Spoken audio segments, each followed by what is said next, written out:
Assalamu alaikum, hi and welcome to day 5 of Islam, the Past, the Present, the Future series.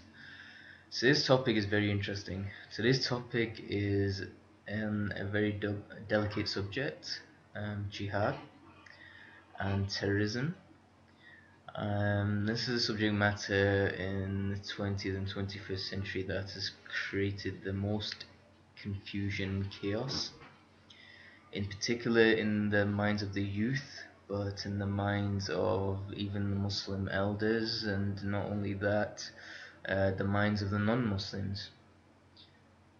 And the whole objective of today and the days to come, until I cover the content for the subject matter, is to give you clarity on what is jihad in Islam, and where has this notion of terrorism come from, and does Islam really promote bloodshed? What are the evidence for and against? And so I'm going to critically analyze the subject matter. And like I mentioned, when I was on my path in the for someone that was born in 1990s, the end of the 20th century, going into the 21st century, this is what the Islam that so the diagram that you see, this is the Islam that basically got to me. You know, the various branches, I summarized it into these 6 things, these 6 categories, you can call them. And of these 6 categories, there were 2 that were, linked to jihad. You know, and for someone who has temperament of being someone that's active rather than passive, so someone who is a high performer, um, it was a subject matter that I had to look into, and because it's something about controlling your emotions. Because here's the thing: no one really teaches you from a Muslim perspective, anyway, in the Muslim societies and communities, because they are so backwards, largely. No one teaches you about emotional intelligence. Okay, emotional intelligence is the ability, and this is something that was seen in the companions. It's ability that is obtained after intellectual intelligence, mental intelligence. Okay, so, and this is a prerequisite for jihad. Okay, what is my evidence? What is my dalil? People will ask. Okay, being reflective and not reactive, having taqwa, being creator conscious, being emotionally intelligent is something that you have to master before seeking this active jihad.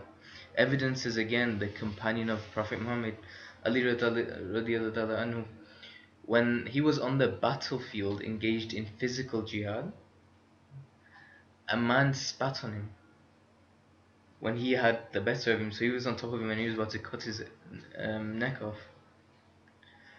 And the man spat on him, and then Ali's response was to basically back off. He just got up. And the man questioned, "Why did you not kill me?" He said that because if I was to kill you in that moment, I would have killed you out of retaliation for my personal ego. Yeah. Not for the purpose of the sake, which was the large overall purpose. And what is the purpose of this jihad? The whole purpose of that physical jihad at that moment given in time was what? To fight oppression for the sake of the Creator. But even then, let me explain what it is and what is the correct methodology, and whether that methodology whether that even exists in today's day and age. That's the question. Okay, so all this I will be explaining. So when it comes to jihad, very interestingly, the scholars have mentioned actually let's take it one step back. So when we looked at the fundamentals of Islam, it was very interesting that Jihad wasn't even a fundamental of Islam. So when it came to the 5 pillars of Islam, there was no jihad. Okay? And then it begged the question, where does jihad even come from?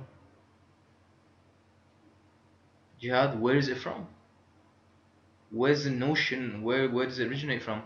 And then the only point of reference that you get when you do macro analysis is that it is a door to Jannah.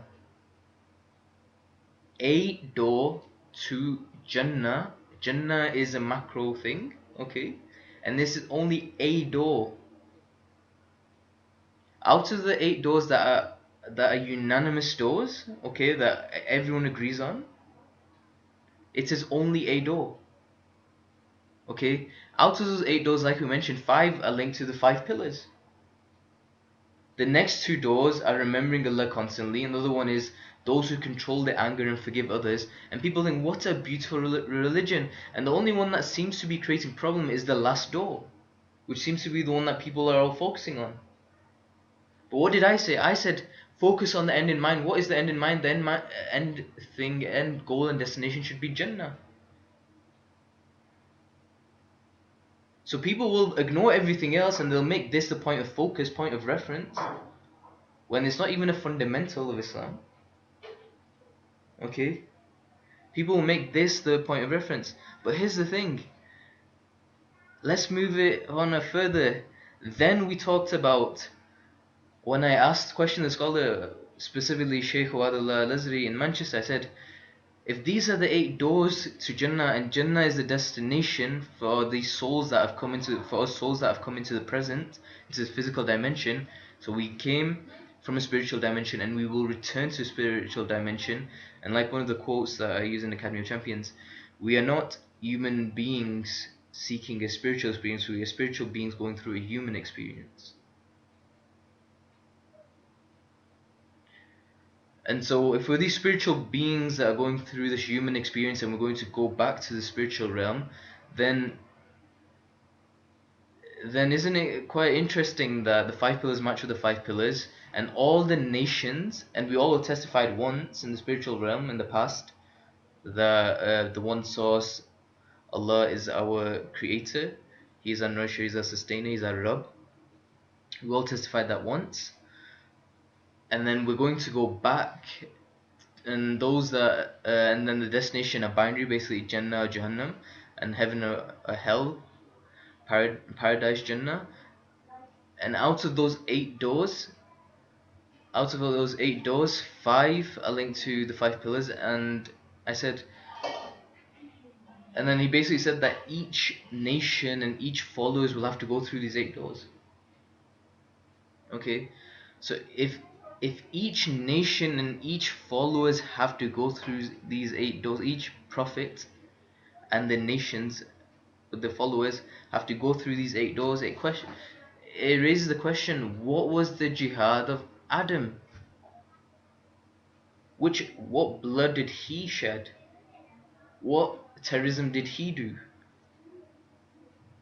Okay, what was the jihad of Noah? What blood did he shed? What terrorism did he do? What was the jihad of Abraham? What was the jihad of Moses, David, Solomon, Jesus, Idris, Enoch? And what you will find, and like Sheikh Awadullah Azri mentioned, he said that the core concept of these 8 things remain fundamentally the same. The core aspects will have not changed. Okay, so each nation performed salah. It may not have been exactly the way we did, but they did. Each nation fasted. It's not exactly the way we did, but they did. Similarly, each nation did jihad, not the way that we have done, or the ways, there are ways to these, right? And but they all did it. Okay, but the core is the same, the why is the same. Okay? And so what have scholars, so what have Islamic scholarship, what have they said about jihad? Okay? So the scholars have said this. From the Quranic passages and authentic hadith, we can gather that jihad, they said that jihad is in 4 categories. Okay, this is what the scholarship has said. Okay, historically speaking. They said that jihad is in 4 categories. They said the weakest jihad, right, is known as jihad al-asghar. Okay, and this is the lesser jihad, this is the military warfare, the physical warfare, the struggle to establish justice in society by fighting oppression, okay, using physical means. They said this is the weakest form of jihad. Okay, this is what Islamic scholars have said. The next one is jihad al-khair, or jihad bil mal, the good jihad, which refers to the struggle to better the human condition through giving freely one's wealth, one's time, one's skill, one's capabilities. Isn't this amazing? This is linked to the questions on the Day of Judgment. Did we not cover that topic, I think, yesterday? Can you repeat that? The number 2. So jihad al-khair, right, involves struggle to better the human condition, humanity, okay, through giving freely one's wealth, time, skills, and capabilities. It's beautiful. It's beautiful, but the point that I'm trying to make is, isn't it amazing that it's linked to the questions on the Day of Judgment? Why is it that the focus is on physical jihad? Why are the scholars and why the scholarship fail to draw the connections? Why is there someone like me who's not even a formally qualified Islamic scholar, imam, Maulvi, sheikh, whatever, who's been able to make these connections? Let's move on further. Al-Jihad al-Kabir, so the greater jihad, right? So that's number 3. So the one is the weakest and we're going to the stronger. And this is according to who? This is according to the traditional scholarship. Not this 20 and 21st scholarship who are in confusion and chaos, largely. Like the Prophet mentioned that the scholarship at the end time will be the worst, the scholars will be the worst people under the skies. Why? Because they won't work with jihad, they won't work with jihad passion. They'll work for the paycheck. As most people in society nowadays do, unfortunately. Al-Jihad al-Kabir, number 3. So there's even one that's even greater than that. And what is that? Okay? And this is known as Jihad bil Quran, the great jihad. Right? This is the intellectual activity of inviting people to goodness using revelation, using the Quran, using reason, and scientific arguments.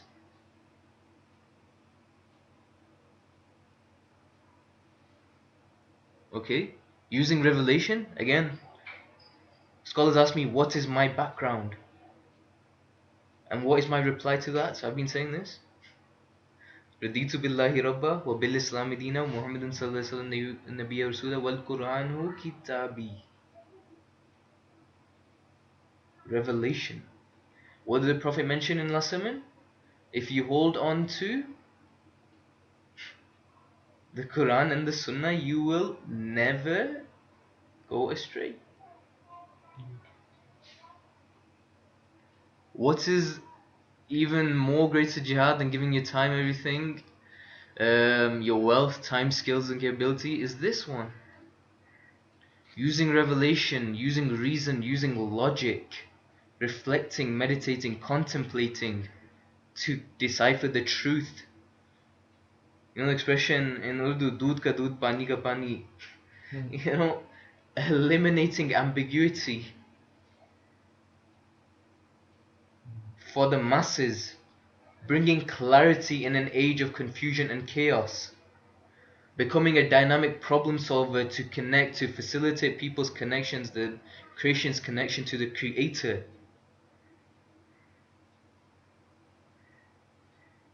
But here's the thing, the actual Mazda did not end there. And this is, by the way, this is from Al-Ghazali. Okay, Imam al-Ghazali, one of the great scholars of the past, who was, and these should be our aspirations, you know. Why do we not study about al-Ghazali, why Ibn Qayyim and all these amazing scholars? We look to science. Science good, we can use it, but like I said, the correct methodology is the Quranic methodology, which I shared, I think in day one, how to use the Quran. Okay, and let's go on to number 4. What is the greatest jihad? So according to the scholars, you know, Al-Ghazali, what is the greatest jihad? What is Jihad al-Akbar? The greatest one, right? That is basically the inner struggle against immorality and shortcomings with the ultimate goal of self-purification. Again, this comes to tazkiyat tasawwuf, purifying the soul. Okay, because Ghazali mentioned this. Ghazali mentioned, he said, the greatest jihad is fighting one's animal side. He said it is the internal striving in the path of God, or the one source, the nourisher, the sustainer, the creator, to overcome one's animal side. Man shares with animals certain characteristics which, if let loose, make him a very dangerous beast. So spirituality, spiritual fuel is actually very dangerous. Okay? And this is why those that embark on spirituality, this is why it's recommended you do it under mentorship and teachers. This is why it's recommended. And this is where I understand and empathize with the concept of having a sheikh. Right? Having someone above you. If you do not have someone above you, and if you cannot tame spirituality, if Allah's not giving you the capacity, okay, you can go astray. There is a possibility. Perfect example, Anwar al-Awlaki, who is a scholar in the US, who is an amazing preacher, who is a very eloquent speaker, very knowledgeable Islamic scholar, who stood for the truth, but went astray. Joined Al-Qaeda, okay, in Yemen, and I'll discuss him as well. And I'll discuss physical jihad in this day and age. And the point is this, it's what Imam Ghazali said, if you've not conquered your inner self, right, there is a beast inside of you. Even the likes of Rumi, right, he would talk about taming this ego dog of his inside. Okay? All the Sufi scholars, emphasized on that. Yeah. All Sufi scholars, they have emphasized on this. And Ghazali, and Ghazali mentioned something, and let me see if that covers it. Yeah, so, okay, before I get onto that, and I have come up with my own, no, it's not I've come up with, but I've come to the conclusion of something which I consider to be jihad through my understanding. By putting everything together and into context, after looking at the macro analysis and micro analysis and studying what the other scholars have said, my definition of jihad is passion. To sacrifice, and linked to suffering, to strive and struggle and martyrdom. And I'll give you my evidence in a second. But before that, Al-Ghazali mentioned, declare your jihad on 13 enemies you cannot see. Egoism, arrogance, conceit, selfishness, greed, lust, intolerance, anger, lying, cheating, gossiping, and slandering. If you can master and destroy them, then you'll be ready to fight the enemy you can see.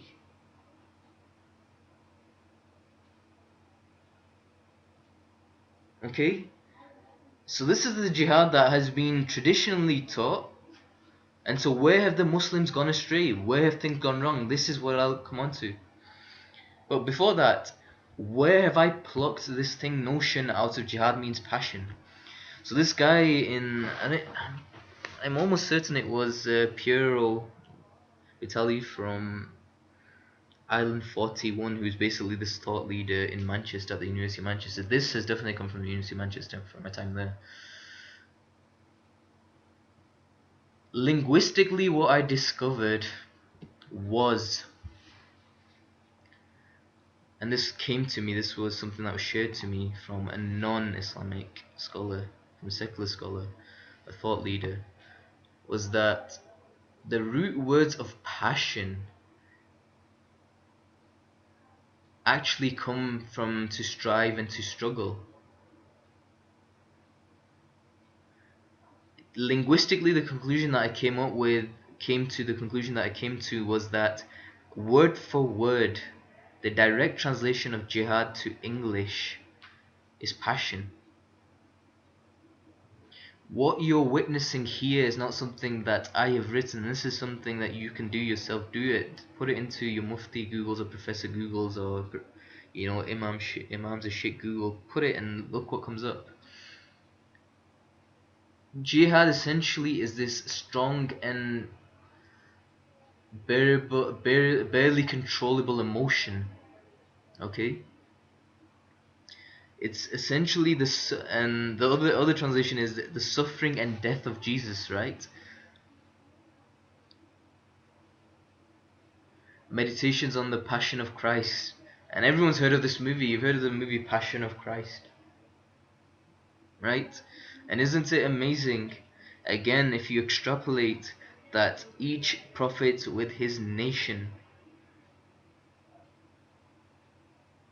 will have to go through those 8 doors. Therefore, they must have done that. The core of that thing, that essence, must have existed, right? Again, martyrdom is a shaheed.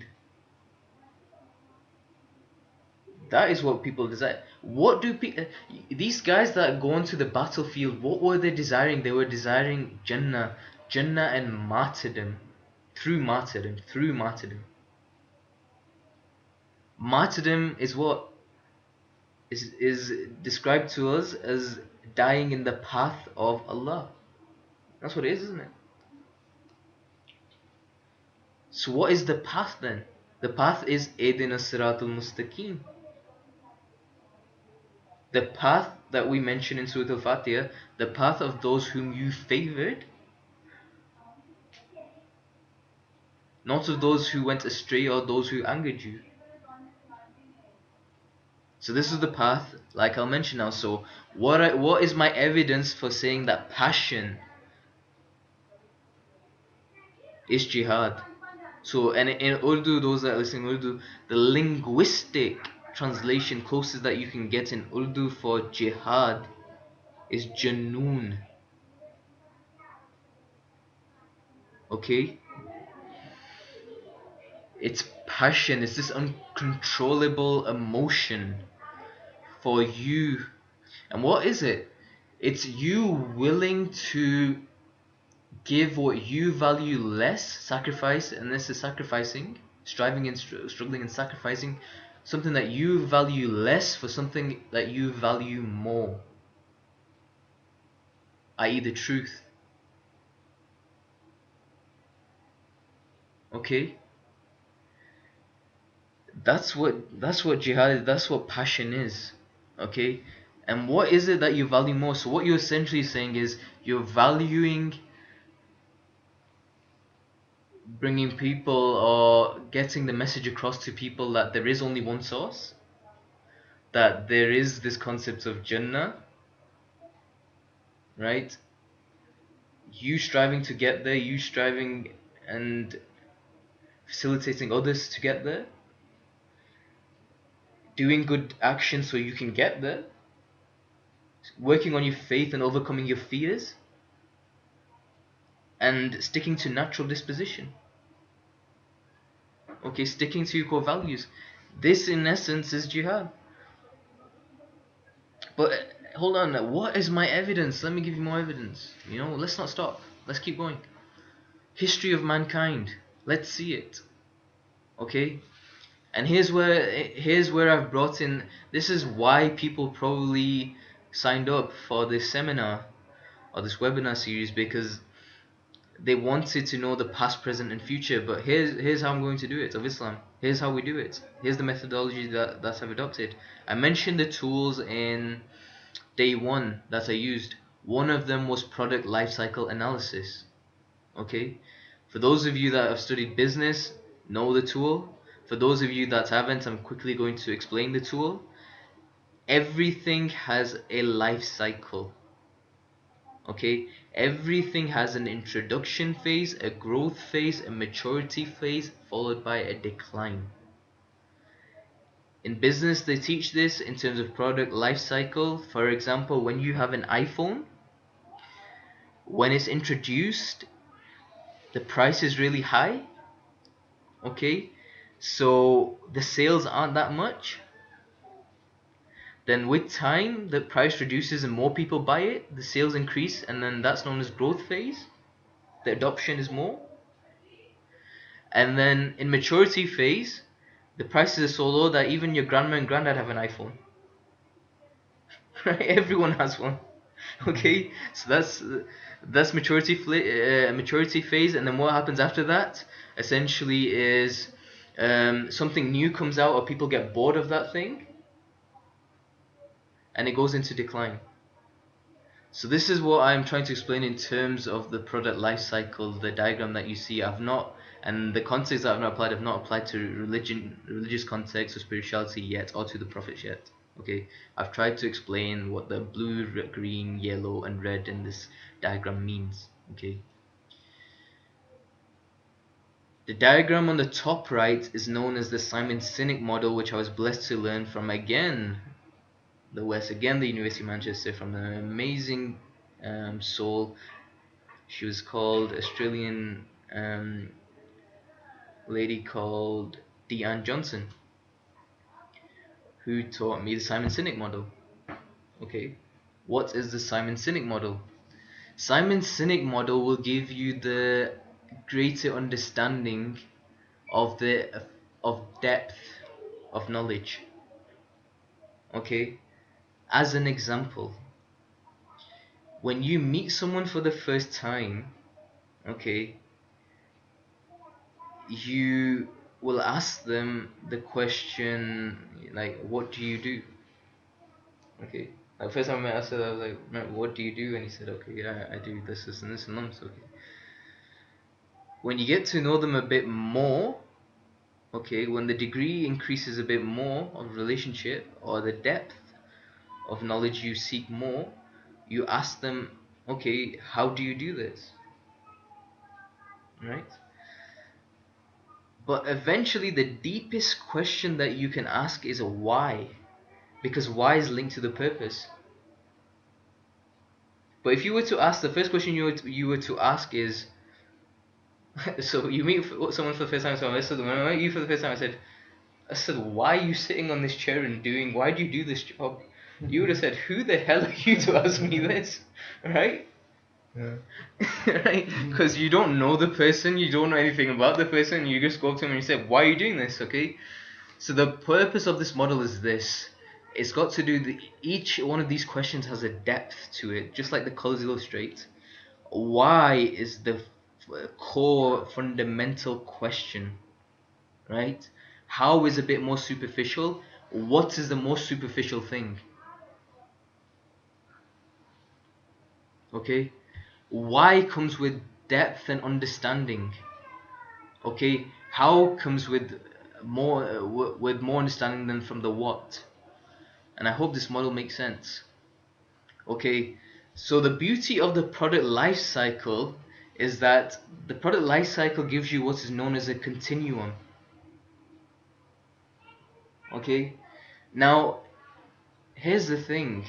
Here's the thing. What is Islam? How and why? These are the two tools that I use to apply on Islam, and this is what we're going to use to decipher what Islam is. So in the previous days, what I did was I give you philosophy and I give you spirituality, and it would have been touch and go for some. Okay, some people would have thought this guy is talking about some stuff that we don't agree with, and it's a bit out there for us. Okay, which is understandable. Okay, now I'm bringing it to the left hemisphere. So, last few days were for those that like to use the right hemisphere, likes creativity. Okay, and a bit of logic, i.e., the five pillars and the eight doors. Okay, now we're coming to guys that like to use the logical faculty, the left hemisphere thinkers. Okay, now we're going to come to them. Okay, so what is Islam then? Let's rationally break this down, the subject matter down, like it's never been done before.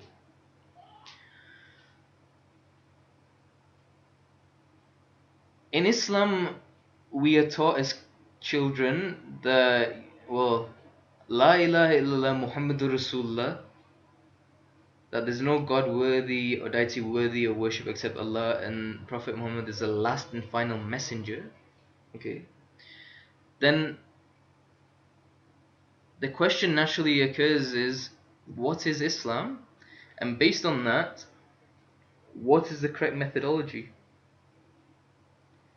If Prophet Muhammad is the last and final messenger, okay, then it's implying that there were messengers before him.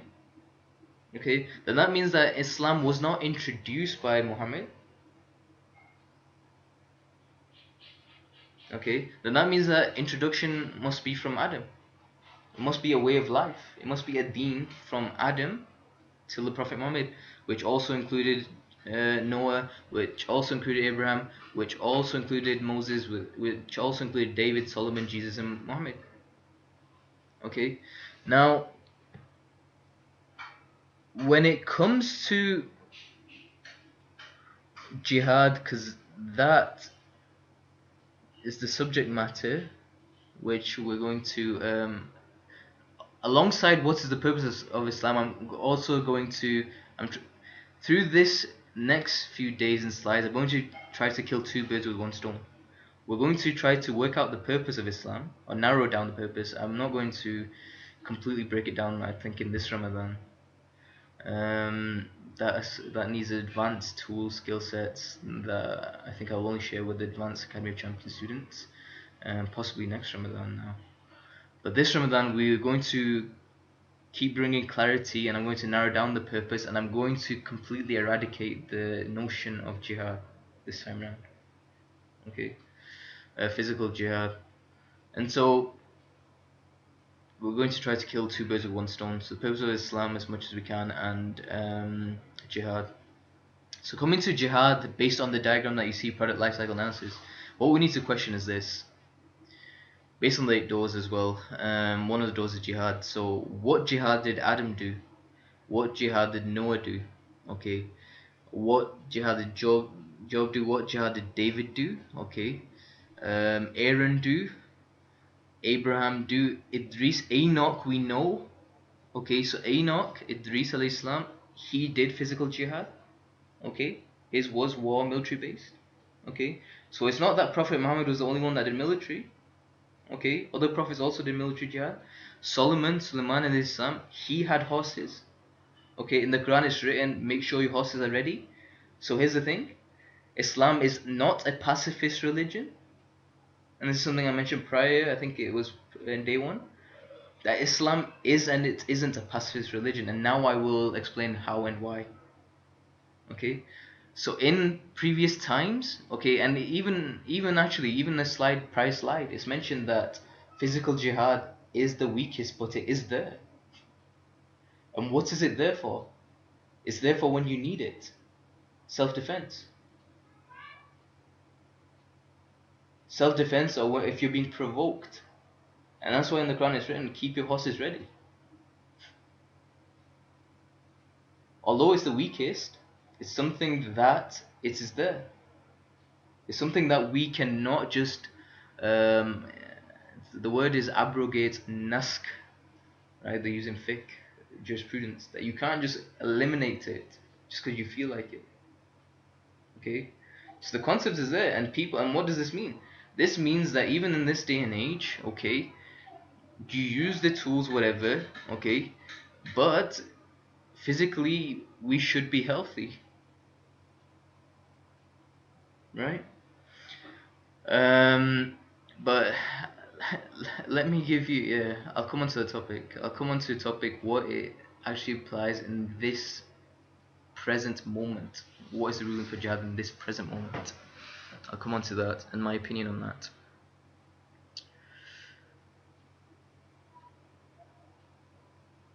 So, what we see is Abraham, Moses, David, and again, so Jesus, what was his jihad, right? And so what we have to do is we have to do a life cycle sort of analysis. We have to look at the product life cycle. And what we see is largely physical jihad cannot be the core meaning of jihad, cannot be the core purpose. Because if it was the core purpose, then we would have seen it everywhere, right? But because we did not see it everywhere, then it cannot be the core purpose. Okay, now here's the thing. We also mentioned the Abrahamic faiths and the four holy books, right? Musa, David, Moses, David, Jesus, and Muhammad, right? What is causing confusion in this day and age? Why do we have why do we have bloodshed? Terrorism I'll come onto, okay? But why do we have bloodshed? When I pondered over bloodshed in historical terms linked to prophets in terms of product life cycle, I realized that Abraham was put under a test by the creator of slaughtering his own son, right?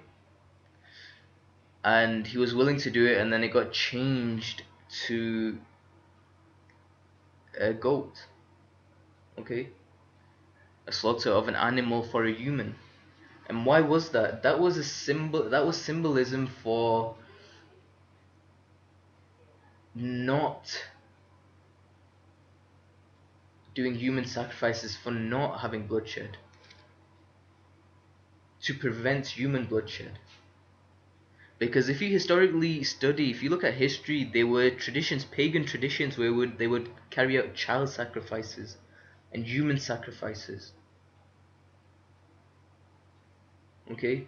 But the thing is, the pure way of life, the fitra, the natural disposition, is anti-bloodshed. That's what's being taught throughout. Okay? The approach, the sunnah method, sunnah of Allah, sunnah of Rasul, sunnah of the Anbiya, and the sunnah of the Prophet that's gotten to us in sunnah of Sahaba, and you see this throughout, is that the whole purpose is bloodshed avoidance. The whole thing, wherever you look throughout history, is to avoid bloodshed.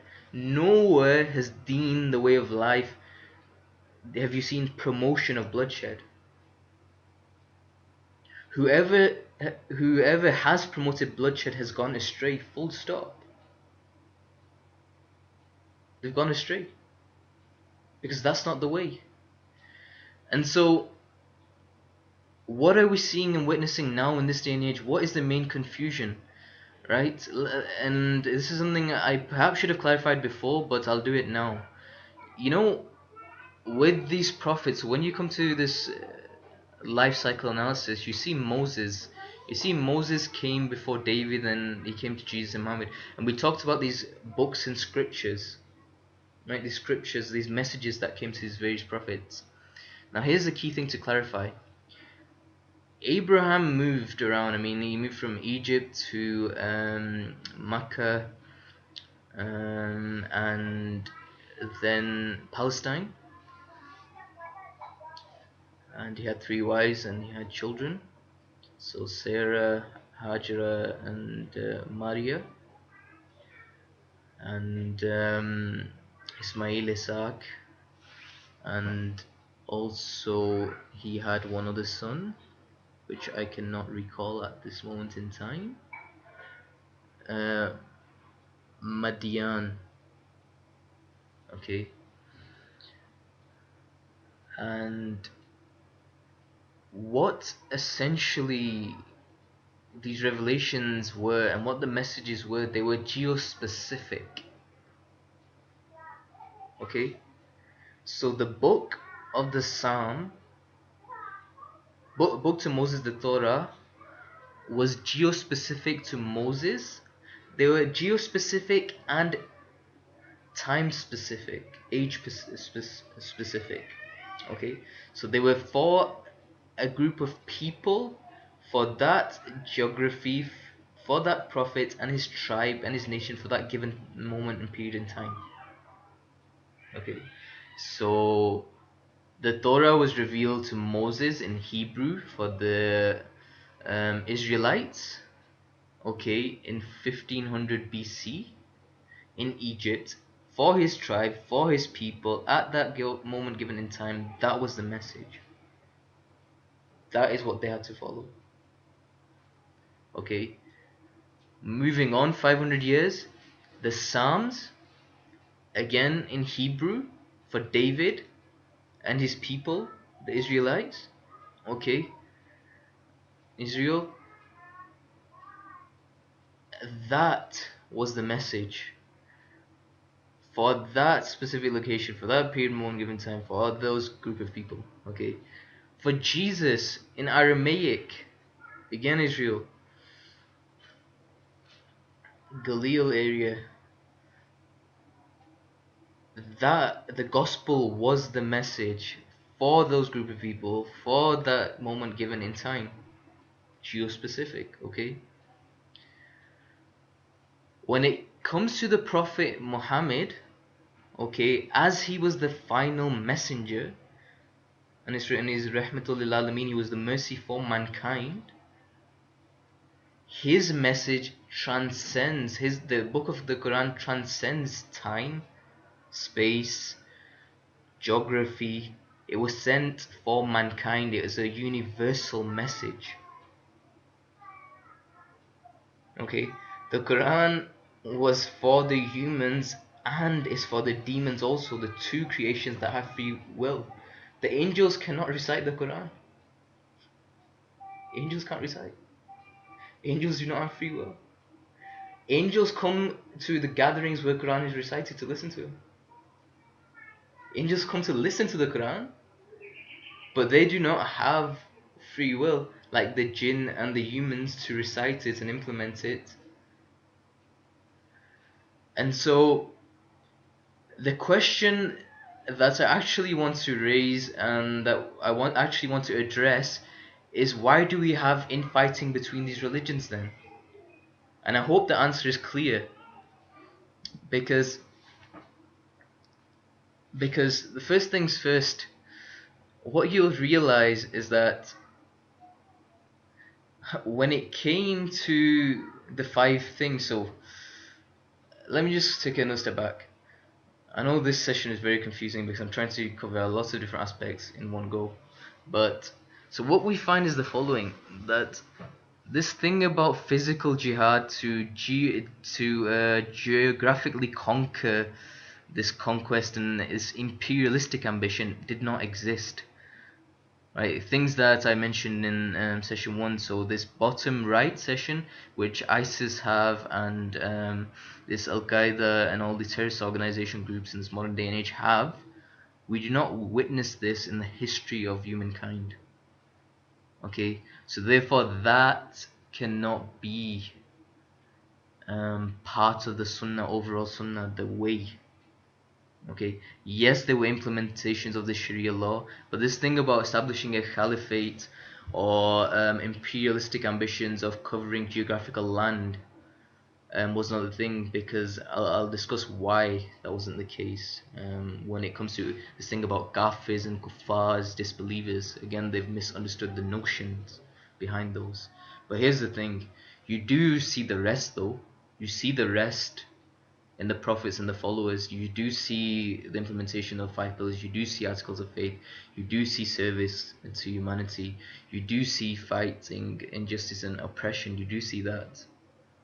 You do see um, purification, you do see natural disposition, you do see calling to the one source, you do see the other five aspects that we see that have come to us in the 21st century.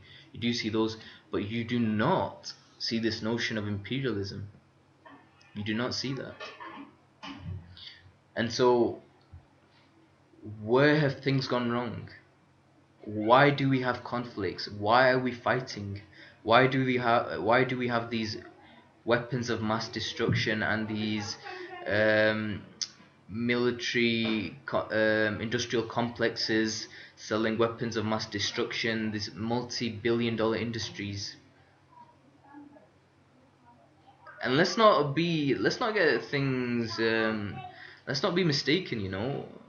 They are being done in the name of religion.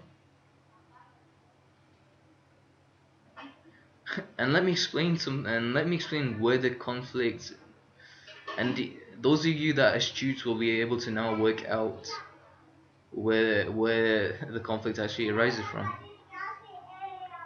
So what you see on the left is something that I saw and I liked it. I think it was on LinkedIn. Someone posted it and I clicked like. And those who are Muslims probably thought, what the heck's wrong with this guy? He's lost it. Okay, so what on the left it's written is, he who watches over Israel will neither slumber nor sleep, which is from Psalm. Okay. In the Quran, amazing, a verse that I was struggling to recite a couple of days ago, right? Ba'at al-Kursi. I could recite it now, but it's written. Should I recite it now? um, let's focus. If you read this, right, in the Quran, what did I mention? The Quran was a universal message, okay? So, Bismillah ar-Rahman ar-Rahim, okay? In the name of Allah, the Beneficent, the Merciful, okay? I might as well recite it. أعوذ بالله من الشيطان الرجيم بسم الله الرحمن الرحيم الله لا إله إلا هو الحي القيوم لا تأخذه سنة ولا نوم له ما في السماوات وما في الأرض من ذا الذي يشفع عنده إلا بإذنه يعلم ما بين أيديهم وما خلفهم ولا يحيطون بشيء من علمه إلا بما شاء وسع كرسيه السماوات والأرض ولا يؤوده حفظهما وهو العلي العظيم لا إكراه في الدين. So what I added on the end was the next verse, which says that there is no compulsion in this way of life. And this is why these people that have imperialistic ambitions are wrong. But I'll come on to that. Coming back to this. In the Quran, it's something very similar is written. There is no God but He, the living, the self-subsisting, sustaining, the eternal. No slumber can seize Him, nor sleep. Isn't it amazing? Something very similar is written in the Quran. Almost identical is written in the Quran.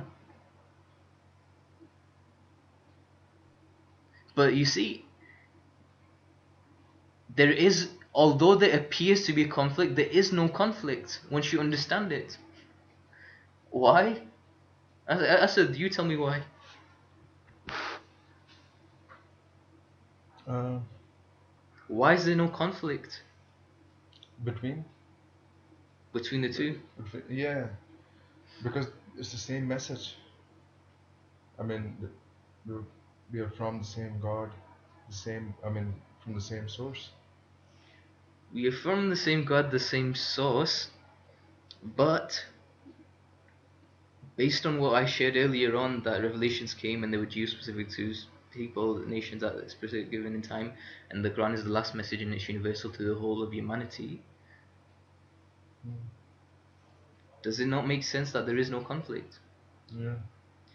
That the God, the the revelation that came to the Israelites, okay, through David in the Psalms, it's written, "He who watches over Israel will neither slumber nor sleep." Is Mm. the same God for those that believe in Muhammad, and it is a universal message, and therefore the God says, there is no God but He, Mm. and He's not made it geospecific. He's not put watches over Israel. He says the living, the self-subsisting, the eternal. I.e., there's no constraints put on it this time. Mm. Because if he would have said in the first time, if in the first time around in the Psalms it was mentioned, not specifically to the Israelites, they would have wondered, what is it? Or who's it referring to, this message? But because of Prophet Muhammad, later on we knew this message is for the humanity, and we know that. So therefore, if you put things into context, and what does it go on? All things in the heaven and the earth are His. Mm. Right? So when you put things into context, you realize that there is no conflict, and that's why I liked it, because that verse is perfectly Islamic. It's an Islamic verse. It's in agreement. It's in agreement with everything that I've said. This verse was revealed to David. It is in the Psalms. We accept the Psalms. Mm. But here's the thing: it was applicable at that age and that time. Here's the thing: I'll tell you what example I can give you. On your Android phone, that was in your Android phone, you get firmware or hardware, the software updates. Okay, it's like an operating system. Okay, that so people that you can say the one on the left was Windows 98, for example. And I'm giving this example to explain the concept. So I don't want people to take this literally and saying, "Oh, he's saying the Psalm is Windows 98." Okay, right? But that was an older message and an operating system. Okay, the ultimate operating system was the Quran. Now, when you stick to the old operating system, you will develop bugs and firmware problems and viruses and whatnot. Okay, but it's still an operating system, Yeah. unless the operating system goes bust completely. But the point is that for its day and age, no one can say that Windows 98 did not exist, right? And I'm sure there might be someone still on the planet now who's using Windows 98, and no one can say that it was wrong. Okay, but rationally, people would say they might be foolish not to upgrade to something that is much better, much more universal, much more beneficial, the one that makes much more sense. That could be the argument. Yeah. Okay, so that's something about conflicts that occur. Now here's the thing. Okay, so Islam is this thing that is a universal message, but here's the thing: why are Muslims killing Muslims?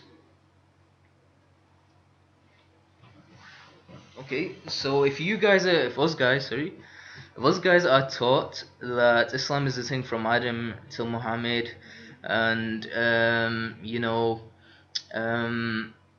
we follow all the prophets, then why are we killing other people of other religions? And we believe in the books as well, so why are we killing Christians, and why are we trying to kill Jews? Where does this thing about ISIS come from? Al Qaeda come from? Taliban come from? What's this thing? What's happening? Please explain. Right? Okay. So, right. So here's the thing. Here's what I came up with, right? Again, I'm not an Islamic scholar, right? First and foremost, I'm applying tools and skills that I've learnt onto religion. Okay, trying to crack this mystery of why is there so much confusion and chaos. And this is what I realized. Going back to product life cycle analysis, those that have taken Islam So there's a group of people that take Islam and the Prophet Sallallahu peace and blessing be upon him, as the last and final messenger. Okay, those that have taken him to be the last and final messenger and have said that Islam started with Adam and ended with him, and then Islam was also 124,000 data points in between. Their what, how, and why is different. Their conclusions are different. Okay, what all those 124,000 did, how those 124,000 people did it, and why they did it. After analyzing those, you come to a conclusion, and that becomes your actual core of what jihad is and what Islam is. Okay. Those that apply have a different continuum. Those that say that Islam is a religion that Prophet Muhammad brought, he was the last and final messenger, but Islam started with him, right? And it was introduced by him and it grew with the Sahabas, the companions of the Prophet. And there's this the next generation, which was the Tabi'un, and then the following generation, which were the Tabi'un, right? These are known as the Salaf. The first four generation are known as the Salaf. Okay, and this is what we call the people that are known as the Salafi.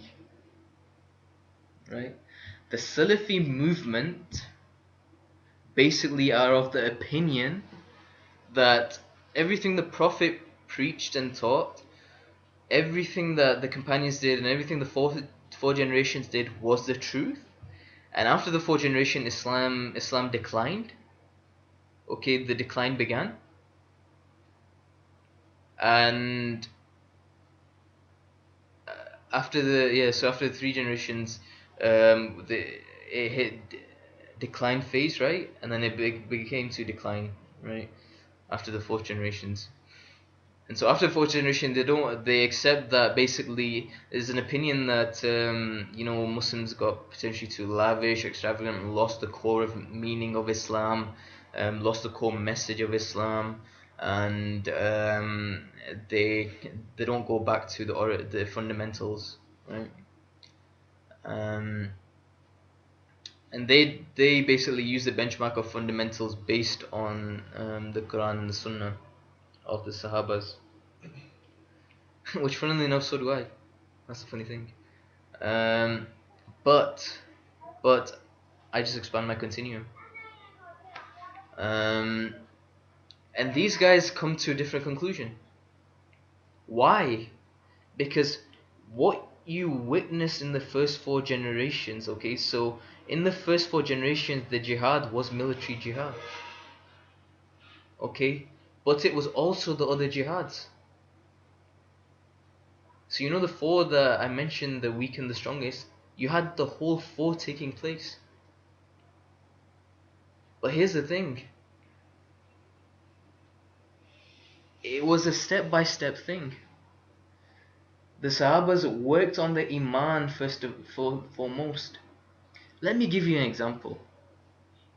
When I used to sit in Intikaf, there used to be a lot of brothers, there used to be a lot of youngsters who would join.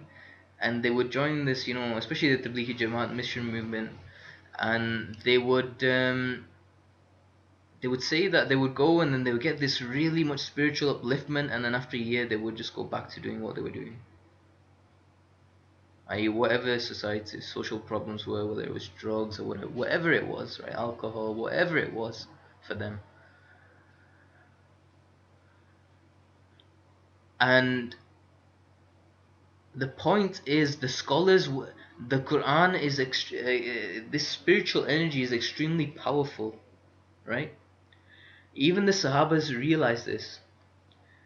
I think it was Aisha and she mentioned that the Sahabas, the companions, mentioned that if the ruling of not drinking alcohol was to come early, so the Quran was revealed, I think, approximately in 12-year period of time. Okay, and this is the first thing. Why was the Quran not revealed in one go? Why was it revealed in stages? Okay, if the Creator wanted, He could have revealed it in one go.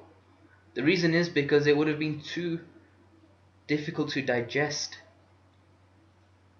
As is mentioned, لو أنزلنا هذا القرآن على جبل لرأيته خاشعا متصدعا من خشية الله. Now, if we reveal this Quran on mountains, the mountains would have crumbled. This is a very powerful thing, a spiritual energy, essentially power. And so the Sahabas knew this, and what it needed was them to build their faith. And so even the ruling for alcohol came much further down the line. And the Sahabas mentioned this, the companions, they mentioned that if the ruling of alcohol came earlier, we wouldn't have been able to implement it. Because the faith wasn't strong enough.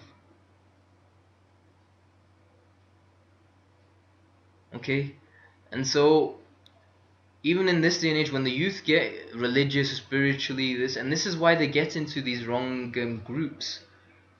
Because they get the spiritual energy, but then they channel it in the wrong direction. Because they don't have the right mentorship, they don't have the right teachers to teach these subject matters. And so the Sahabas as well, a similar thing with them. You know, before physical battle, there's some prerequisites. Okay? What are those it starts off with the strongest. Doing the passive one, your soul. Right? And then I mentioned the emotion, the mental one. Then your emotional one. Right? Mastering, getting mentally intelligent. Because here's the thing, even physical jihad, you know, it has rules. You know, you blindly run onto a bloody battlefield and, you know, cause more bloodshed. That's not the aim of the game. Like, for example, you can't hurt children and women, right? You can't destroy trees and plants, right? So even actual physical, and the thing is, most of them at this day and age, it's just it's basically mass bloodshed. And I've mentioned mass bloodshed is against the principles of Islam, and therefore I'll share my opinion now, but I'll probably go into detail later. Is in my opinion, physical jihad, and there's Mulana Aslam in Glasgow who's of the same opinion, who's a very well-respected scholar, that physical jihad in the 21st century does not exist. I'm of the same opinion. I'm of the opinion, and what is my evidence to lead for that? Since the invention of the nuclear bomb, since the invention of these weapons, even these guns, because of the bloodshed that it causes, physical jihad does not exist in this day and age. That's my opinion.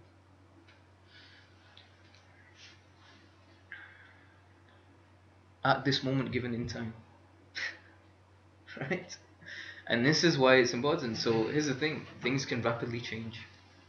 Right? But at this moment in time, as long as there's nuclear bombs, as long as you have these weapons, there's as long as you've got things that promote bloodshed, and let me come on to that. But anyway, I'll come on to that and give you all my evidence for that. History of Islam, Salaf movement. So again, they justify it because they say that military battle existed, and so their what, how, and why is different because the continuum is different, and they have taken the starting point to be different. So again, now you see the third box open, like Caliphate state, establishing God's law on land, Sharia law, this imperialistic ambition. Okay, but here's the thing, they do not understand. But here's the thing, they'll ignore specifically. So in the Salafs you witnessed everything. Okay, in the Salafs you witness everything, but the movements that we're witnessing now, such as ISIS, they will ignore the others, right? But they will focus on just establishing God's law on land and the Sharia and this imperialistic ambition. They'll ignore the call to one source, self-purification, fighting injustice and oppression. They'll be killing Muslim, will be killing Muslim, right? Serving humanity, doing good deeds, that goes out the window. Worshipping God, the five pillars and beliefs, again, they'll compromise on whatever, they'll pick and choose, right? And let's see. So let's extend the continuum from the Salaf. Let's see what happened after the Salaf. Okay, let's see. Let's analyze. Because here's the thing. I promised you guys, Islam, the past, the present, and the future. So we're going to do the whole thing. I'm not going to. I'm not going to pick and choose. Okay, let's do the whole thing. Let's expand the continuum. So when we expand the continuum even further in the product lifecycle analysis, we get a better picture or idea of what's Islam. So let's look at it. Let's look at Islam till the Ottoman Empire. So what you had were these caliphates that formed. You know these guys that want to form these caliphates, Umayyad, Abbasid caliphates, okay? And then you had these golden ages in Spain. Muslim al-Andalus. I wish I could do a talk on this, and I want to do, but that will be a full day, or probably longer. So I won't go into the al-Andalus, right? So these golden ages. So the golden ages that Islam experienced were actually what the West called the Dark Ages. What the West called Dark Ages were actually the golden ages for the Muslims. This is where beautiful things were happening in Spain.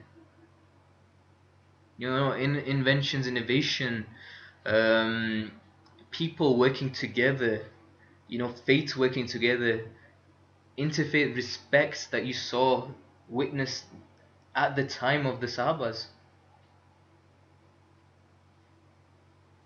There's no evidence for bloodshed within faiths. As an example, the example I give here now, let me just keep an eye on time to see whether, yep, we're good on time. We're good on time, okay. As an example, quickly, here now, Umar radiallahu anhu, okay, and this is for the Salaf movement. When he went to conquer Jerusalem, okay, he was on a donkey, right, and he was wearing a robe which had holes in it, okay. When he got up to the gates of Jerusalem, the priest or the monk, he looked at him, and after looking at him and after having a conversation, he had realized that this is the man that was described in the scriptures to liberate Jerusalem. So the priest and the monk hands over the keys to Umar and he says, "This is yours, go liberate it." What does this illustrate?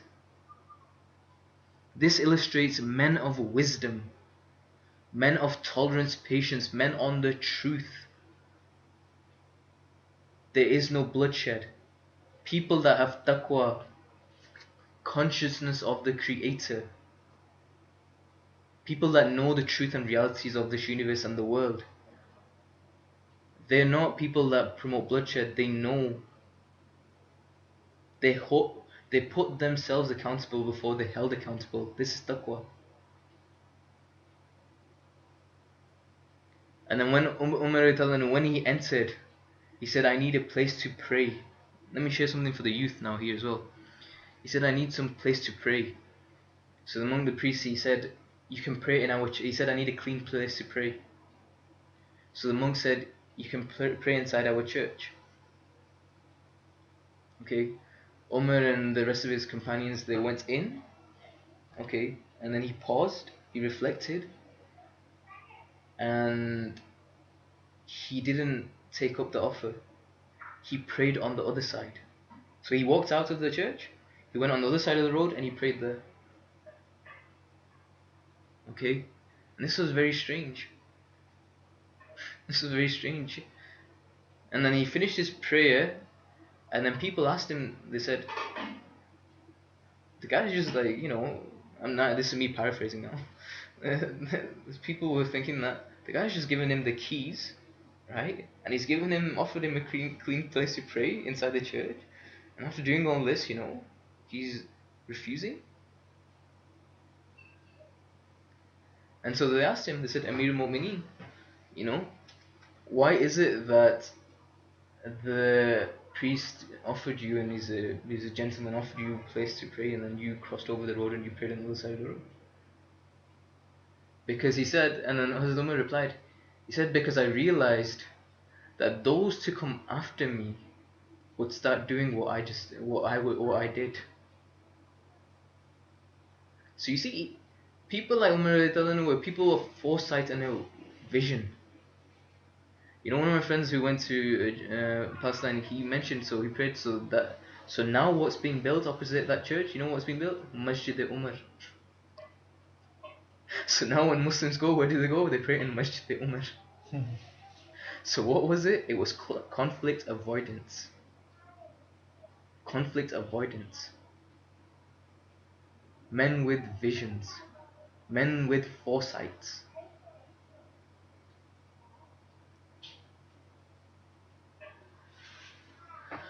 And tolerance and patience and wisdom. These are core values that are missing in society.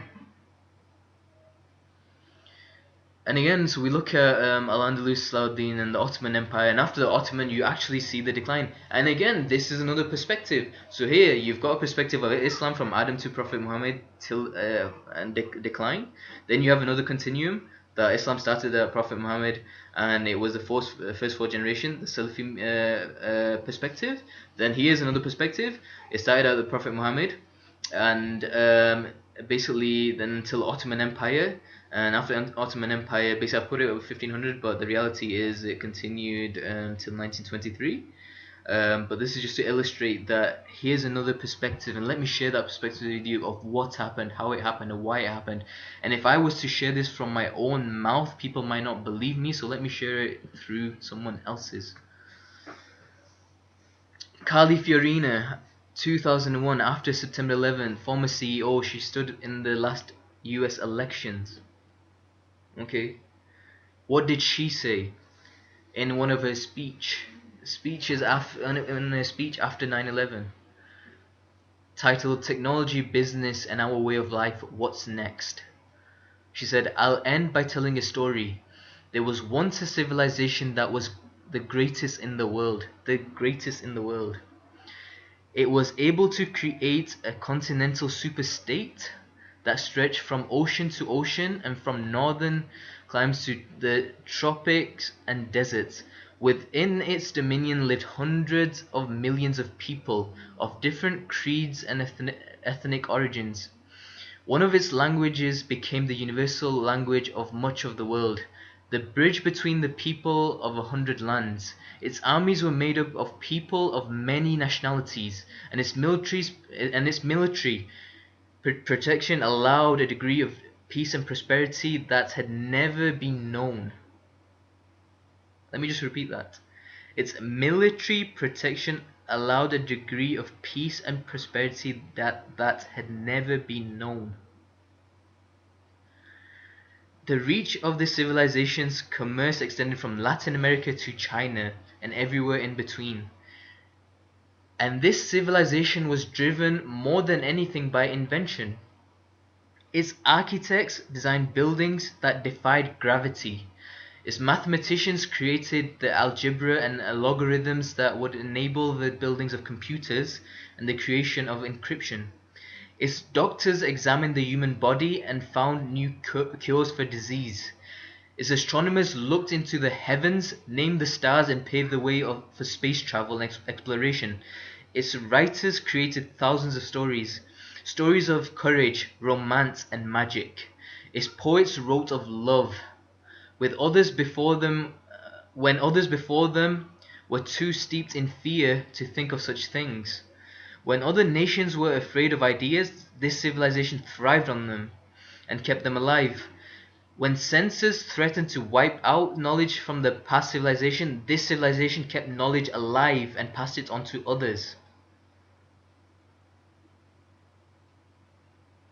While modern Western civilizations share many of these traits, the civilization I'm talking about was the Islamic world from the year 800 to 1600, which included the Ottoman Empire. and the courts of Baghdad, Damascus, and Cairo. The enlightened rulers like Suleiman the Magnificent. Although we are often unaware of our indebtedness to to other civilization, to this other civilization, its gifts are very much a part of our heritage. The technology industry would not exist without the contribution of Arab mathematicians. Sufi poet philosophers like Rumi challenge our notion of self and truth. Leaders like Suleiman contributed to our notions of tolerance and civic leadership. And perhaps we can learn a lesson from his example. It was leadership based on meritocracy, not inheritance. It was leadership that harnessed the full capabilities of a very diverse population that included Christianity, Islamic, and Jewish traditions. The kind of enlightened leadership, this kind of enlightened leadership that nurtured culture, sustainability, diversity, and courage, led to 800 years of invention and prosperity. In dark and serious times like this, we must affirm our commitment to building societies and institutions that aspire to this kind of greatness. More than ever, we must focus on the importance of leadership, bold acts of leadership, and decidedly personal acts of leadership.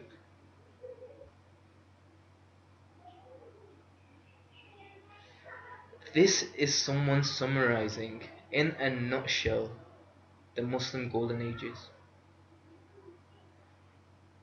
And so the questions the Muslims now need to ask themselves is, Muslims, what happened? What are you doing? Where are you going?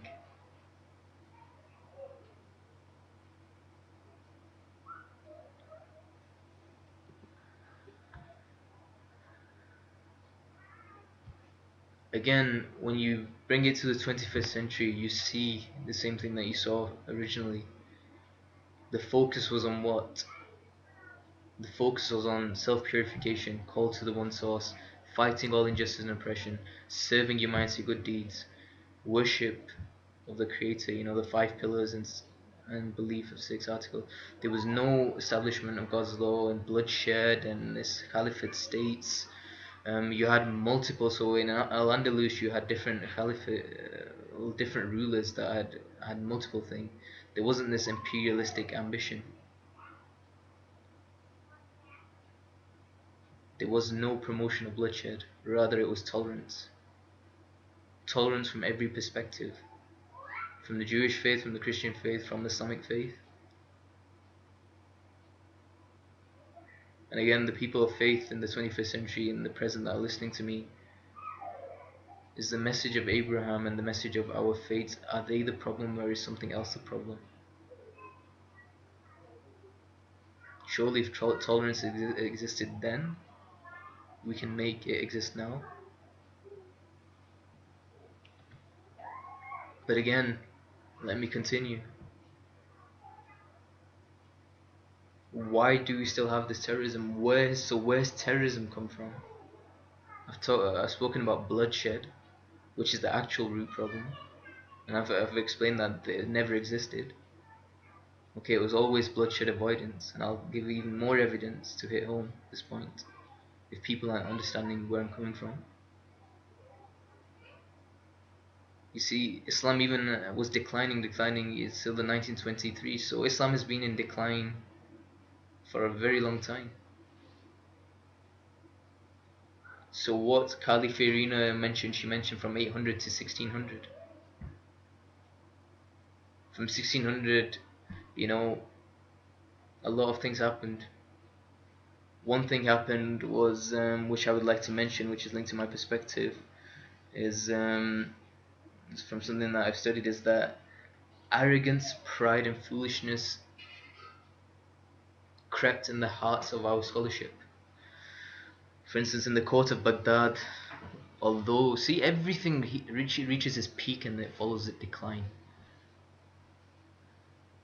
Just like Lucifer, Iblis was the best worshipper, but then became the worst of creation. When did that happen? When arrogance, pride, foolishness crept in. Similar thing happened to Islam. When the scholarship reached its peak and arrogance, pride, and foolishness crept in, the scholars declared that, now I'm going to introduce a new term for the non-Muslims that are listening, Ijtihad, the doors of Ijtihad should now shut.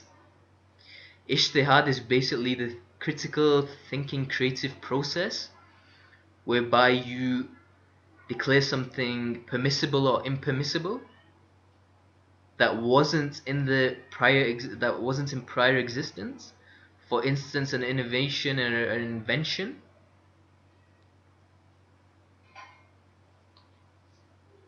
Okay, so for example, even so for the Salaf, you've got this thing. So another term that I'll introduce is bid'ah, which is innovation.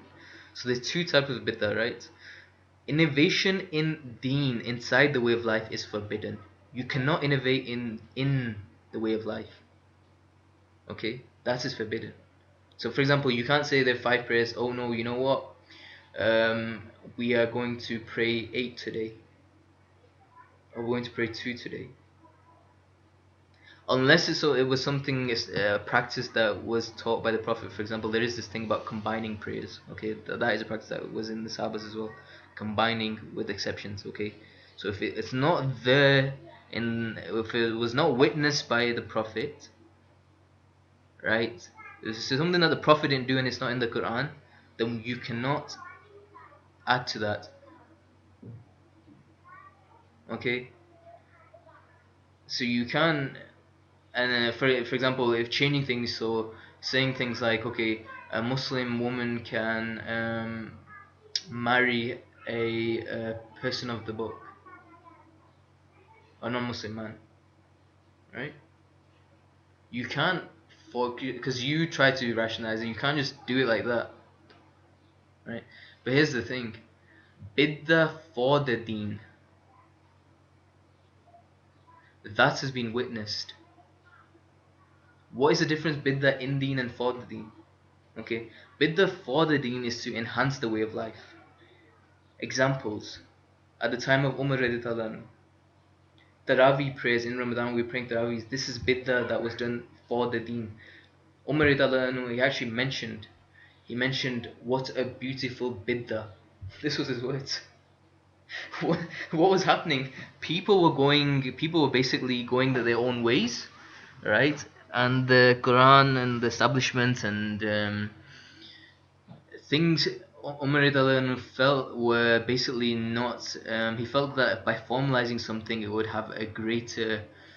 be something that would be a greater innovation for the way of life. So he introduced the Tarawih Salah where the Quran would be recited in Ramadan, the whole entire Quran. And once he had established it, he said himself, he said, what a beautiful bid'ah. As-salatu khayrun min al-nawm. Fajr Salah. This will have to be verified from multiple scholars, but I heard from one source that again this was a bid'ah at the time of Umar radiallahu anhu. That this did not exist prior to his time in the Azan. And again there were aspects thereafter that basically things that did not exist at the Prophet's time that came about. For instance, so if the TV came, TVs were not there at the Prophet's time. Aeroplanes weren't there, right? Other inventions were not there. Astrolabes and all these things, cameras. These all involve what is known as ijtihad, the creative process of deciphering whether something is permissible, something is not permissible, right? And so the scholars, once they hit the peak in Baghdad, they got a bit haughty. They basically declared that the doors of ijtihad should now be shut because we have exhausted every shari possibility. and there is nothing more possible after this. Therefore, the doors of Jihad should shut. And what was the result? You know, retrospective analysis is beautiful because you can see the decisions that were taken, the actions that were taken, and the results. And by the scholars becoming haughty, because, and this is why you can never say never.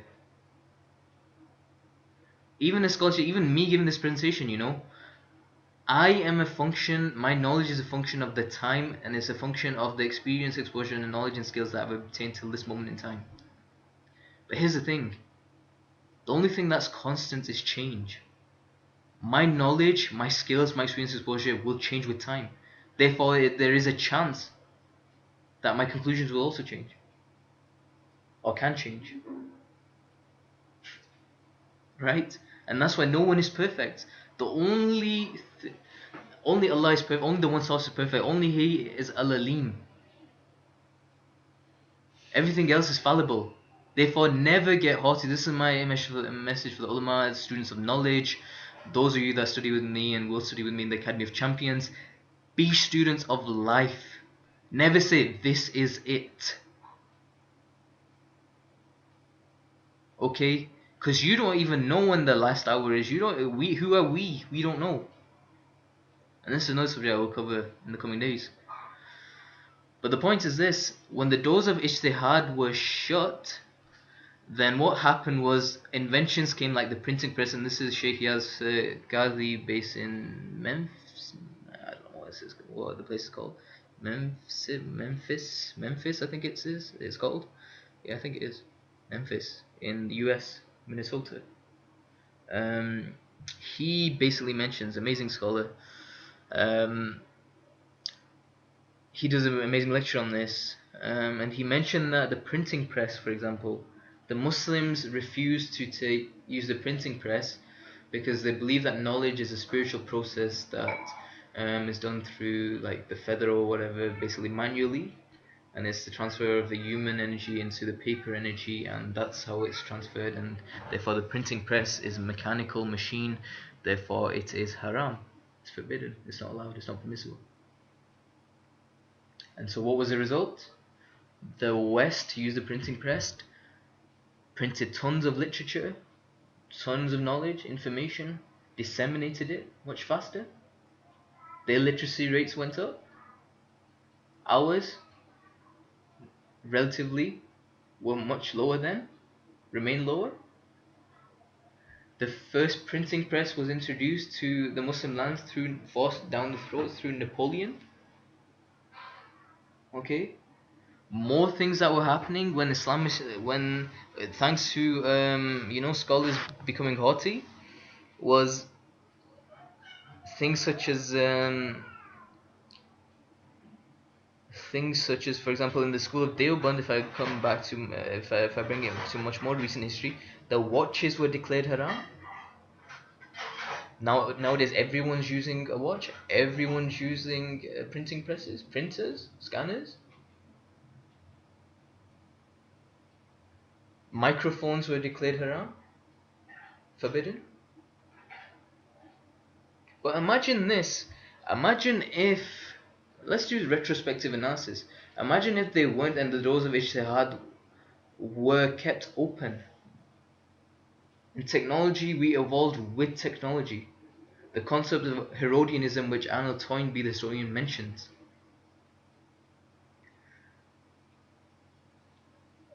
Then we would not be discussing where we are and how far we are and all this. We would be discussing which movies we can create.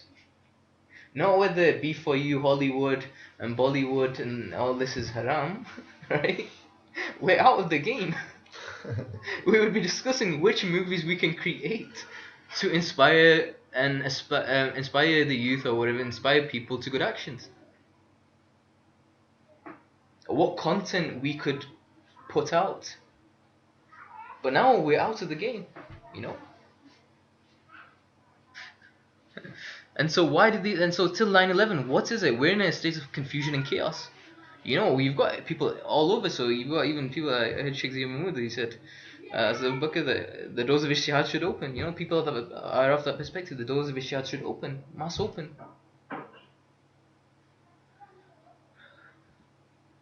Okay, and so throughout the ages, you've had people who have been like revivers, and I wanted to just go through, study these lives, right? If the people that really want to study jihad, right, you really want to study what it is, study the people that did it, study their lives, and you realize that it's not this foolish game that you're witnessing now.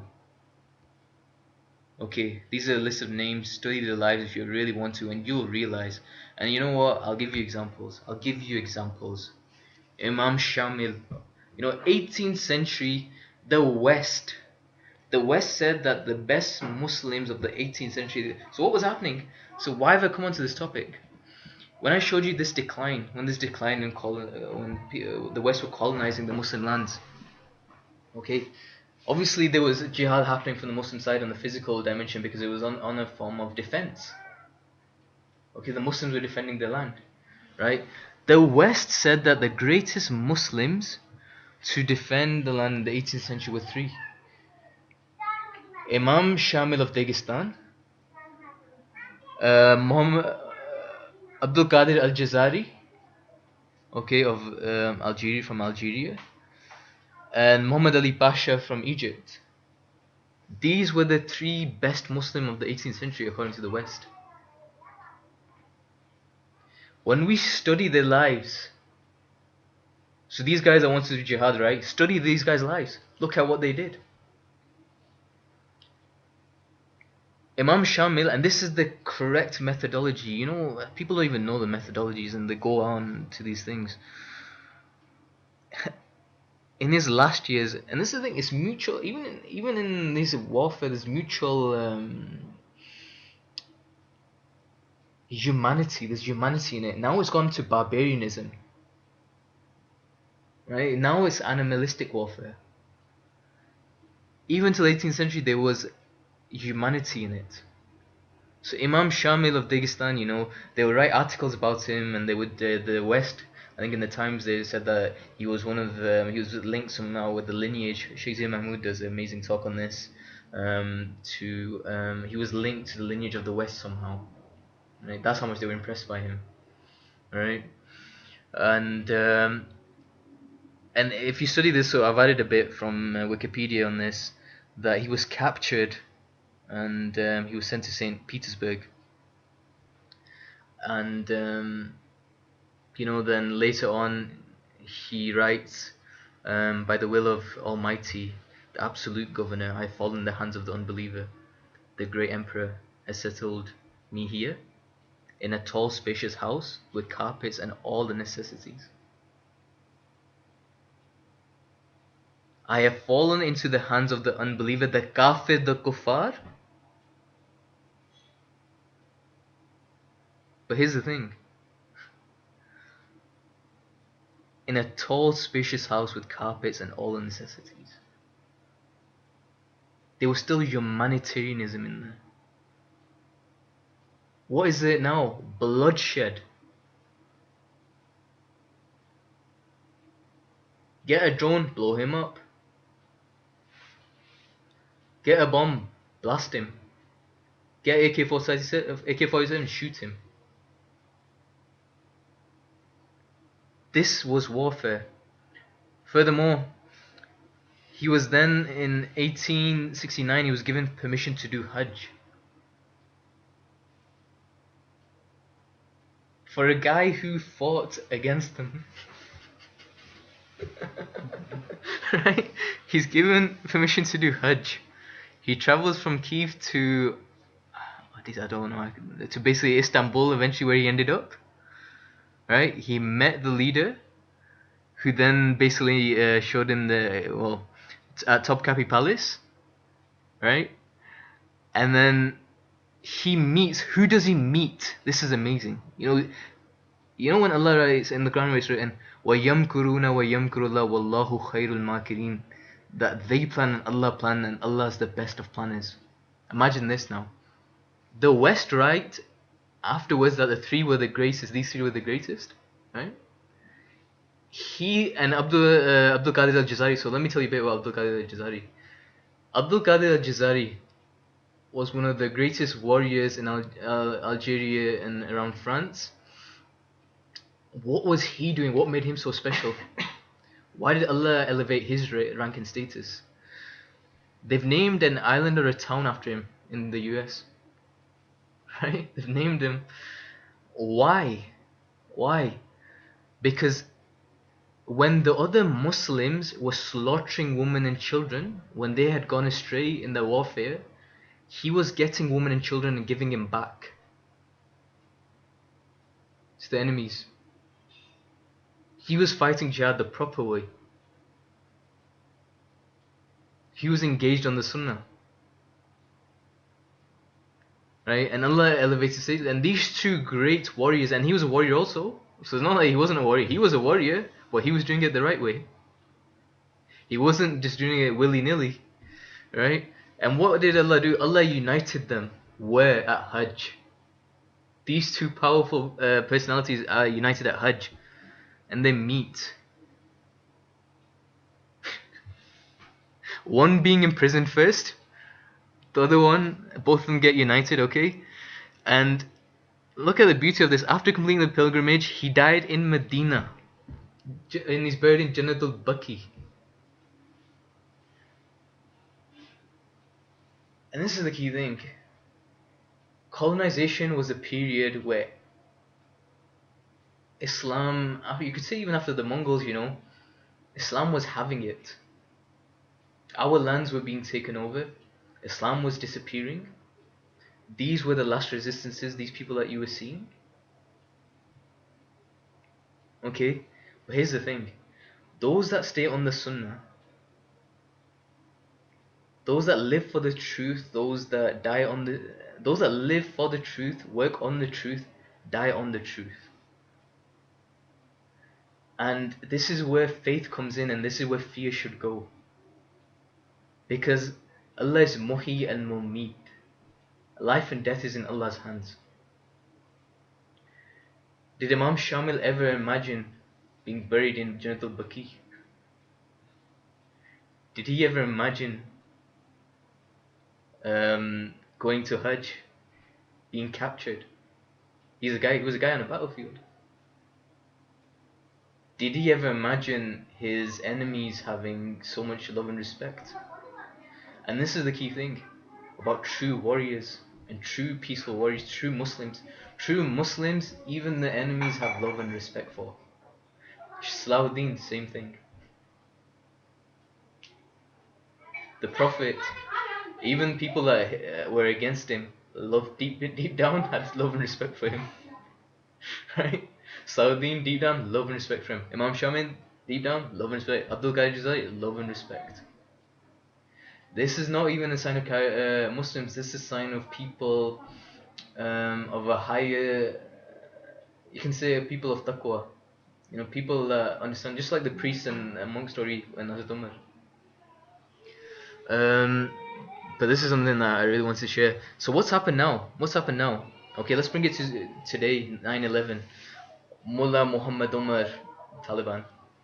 Okay, Osama bin Laden, Ayman al-Zawahiri, Al-Qaeda, Anwar al-Awlaki, Abu Bakr al-Baghdadi, ISIS, these movements that are taking place. And so we need to question what are they doing, how are they doing, and why are they doing it? And if we look at that, they're neglecting everything. They're neglecting everything apart from basically what they want. Okay, so it's a selective strategy. They're violating everything for what they believe the truth is.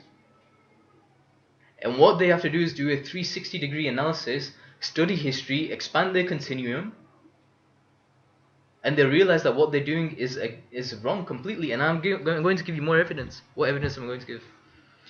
Let's look at this now. This is exciting stuff. The Islamic world under the Prophet, okay, in this diagram, expanded. All you have to remember is he was born in Mecca, then moved to later Medina, and then expanded in 10 years. Look at the territory that they covered. Okay. Then under the next four caliphs, right? So the Bakr, Umar, Ali, and Uthman. Look at where they were.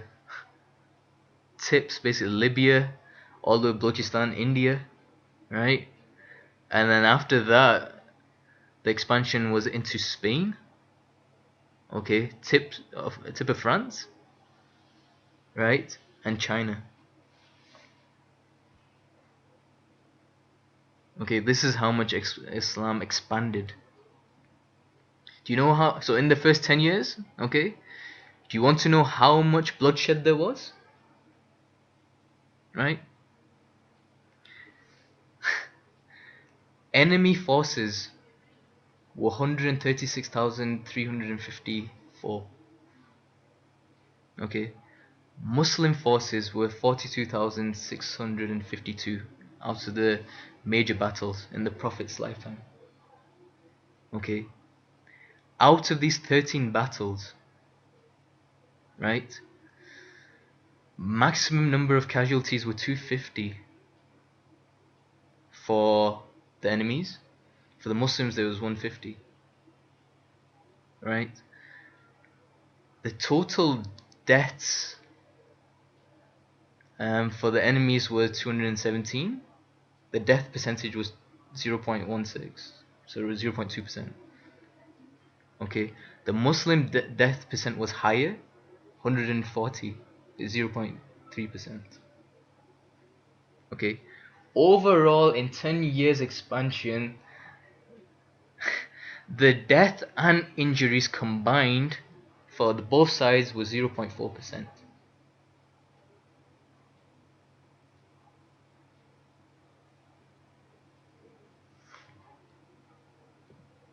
Let's compare it to these terrorists. People killed by terrorist attacks in Western Europe till last year. Okay. Area conquered 0 kilometers squared. Right? Okay.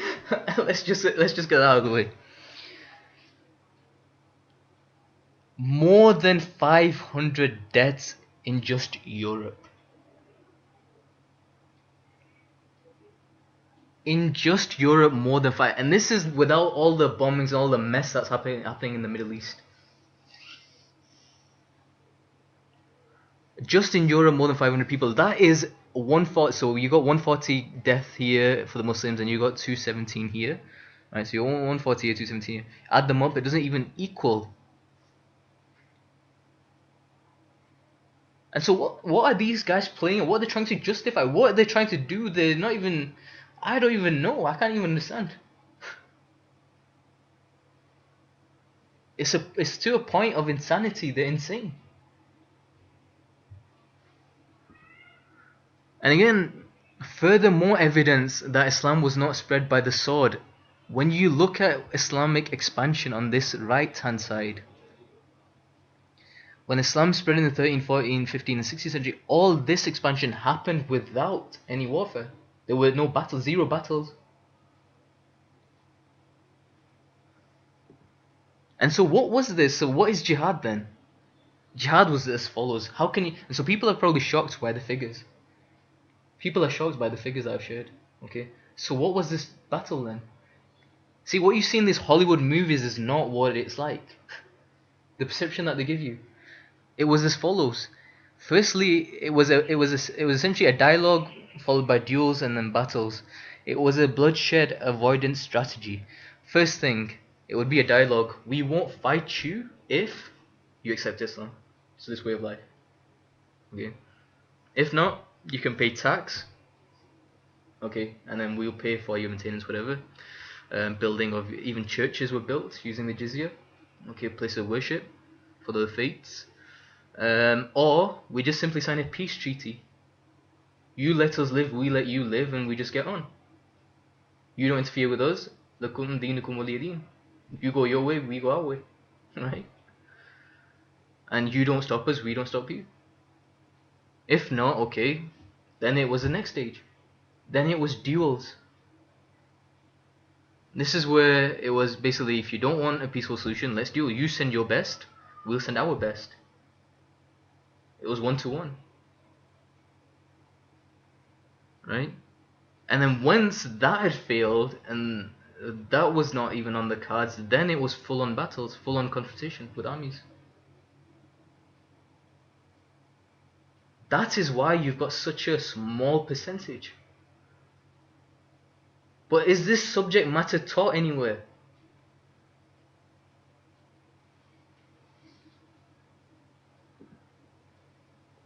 And again, so there was a bomb blast that happened, explosion happened in Manchester last Ramadan.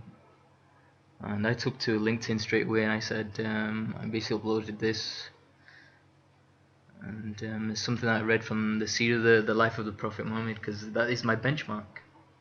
You know, the Prophet Muhammad, it's written that the the angriest that they've ever seen the Prophet is when Khalid bin Walid, who is known as Saifullah, the Sword of Allah, the greatest warrior, the second undefeated person throughout history, he went and he killed an innocent person, right? Justifying that basically he thought either he was a hypocrite or he was an unbeliever or he felt something, right? And that wasn't right. And the Prophet basically flipped out on him. He was really angry. And his response was the follows, you know. Firstly, he would say that, do you not know, how do you know what was in the heart of that person? Only the Creator knows what's in the heart of a human being, right? And so we can't judge on physical appearances or our own instincts, right? But even then, the Prophet mentioned, is a Muslim not such a person from whose hand and tongue everyone is secure? Everyone is secure. Okay? We are not ordered to annihilate humanity, but to give it new life. We are here to replace oppression and injustice with justice, and to bring faith wherever we encounter unbelief. Another way of phrasing that is wherever there's fear, we eliminate fear and increase it with faith. And faith is usually from false beliefs. So this is the correct approach, but here's where I will end today. For those that are on the Muslims' back, and the back of Islam, where I would like to end today is by saying, if Islam is a religion of terrorist bloodshed and whatever you want to call it, the death rate from cars and injuries is 0.7% each year. Right? The motor industry is responsible for more loss in life and bloodshed in 1 year than the spread of Islam in its first 10 years. More than 10 years, actually. So if you're trying to shut down Islam, you might want to shut down the motor industry first, and then we'll come to Islam. And I'll leave it at that. And tomorrow, so what will I be discussing tomorrow? Tomorrow, what I want to do is this actually. So tomorrow, I want to get into the shoes of a terrorist's mind. What is causing these kids? What is driving these kids to go down that path? Okay, because until we don't understand their psyche and their mindset, we can't really help them. So tomorrow I'm going to try to do that. I'm going to give you evidence, core evidence against terrorism. Okay, evidence against terrorism, and I'm going to share my opinion on the whole matter and giving evidence. And that's that. But I hope you found this insightful and you've learned a thing or two. And I